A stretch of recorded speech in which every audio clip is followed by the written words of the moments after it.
श्रीमद् भगवद गीता यथारूप अध्याय 14 प्रकृति के 3 गुण श्लोक 9 से 11 तक। यदि आप हमारे चैनल में नए हैं तो हमारे चैनल को लाइक करें, सब्सक्राइब करें और शेयर करें और देखते रहें प्रतीक के ब्लॉग्स जिसमें हम भगवद गीता का वर्णन कर रहे हैं हिंदी में। सततम सुखे संजयति रजा कर्मणि भारता ज्ञानमावृत्त तू तमा प्रमादे संजय तुत। हे भरतपुत्र, सतोगुण मनुष्य को सुख से बांधता है, रजोगुण सकाम कर्म से बांधता है और तमोगुण मनुष्य के ज्ञान को ढककर उसे पागलपन से बांधता है। तात्पर्य, सतोगुणी पुरुष अपने कर्म या बौद्धिक वृत्ति से उसी तरह संतुष्ट रहता है जिस प्रकार दार्शनिक, वैज्ञानिक या शिक्षक अपनी अपनी विद्याओं से निरत रहकर संतुष्ट रहते हैं।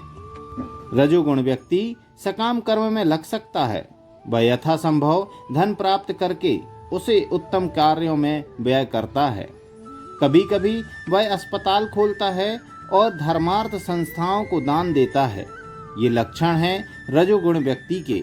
लेकिन तमोगुण तो ज्ञान को ढक लेता है।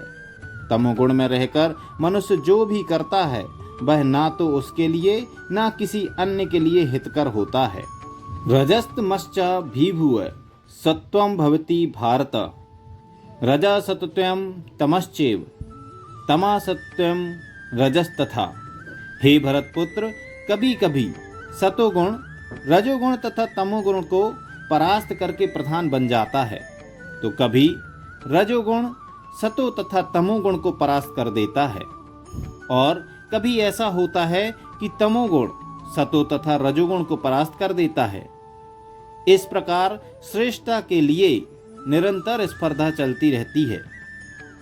तात्पर्य, जब रजोगुण प्रधान होता है तो सतो तथा तमोगुण परास्त रहते हैं।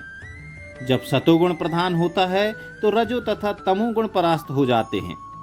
जब तमोगुण प्रधान होता है तो रजो तथा सतोगुण परास्त हो जाते हैं। यह प्रतियोगिता निरंतर चलती रहती है। अतएव जो कृष्ण भावना अमृत में वास्तव में उन्नति करने का इच्छुक है उसे इन तीनों गुणों को लांघना पड़ता है। प्रकृति के किसी एक गुण की प्रधानता मनुष्य के आचरण में, उसके कार्यकलापों में, उसके खान पान आदि में प्रकट होती रहती है।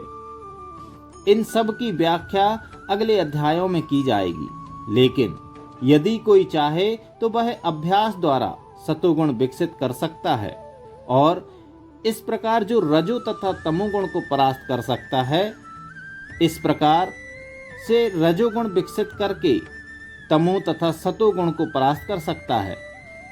अथवा कोई चाहे तो वह तमोगुण को विकसित करके रजो तथा सतोगुण को परास्त कर सकता है।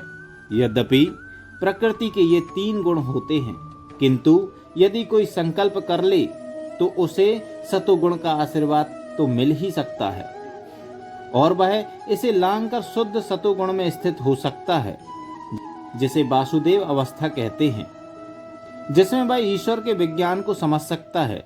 विशिष्ट कार्यों को देखकर ही समझा जा सकता है कि कौन व्यक्ति किस गुण में स्थित है। श्लोक 11। सर्वद्वारेषु देहे अस्मिन् प्रकाश उपजायते ज्ञानम यदा तदा विद्या द्विवृद्धम सतत्वमित्युत। सतोगुण की अभिव्यक्ति को तभी अनुभव किया जा सकता है जब शरीर के सारे द्वार ज्ञान के प्रकाश से प्रकाशित होते हैं। तात्पर्य, शरीर में 9 द्वार हैं, 2 आँखें, 2 कान, 2 नथुने, मुंह, गुदा तथा उपस्थ। जब प्रत्येक द्वार सत्व के लक्षण से दीपित हो जाएं, तो समझना चाहिए कि उसमें सतोगुण विकसित हो चुका है। सतोगुण में सारी वस्तुएं अपनी सही स्थिति में दिखती हैं, सही सही सुनाई पड़ता है और सही ढंग से उन वस्तुओं का स्वाद मिलता है। मनुष्य का अंतः तथा बाह्य शुद्ध हो जाता है।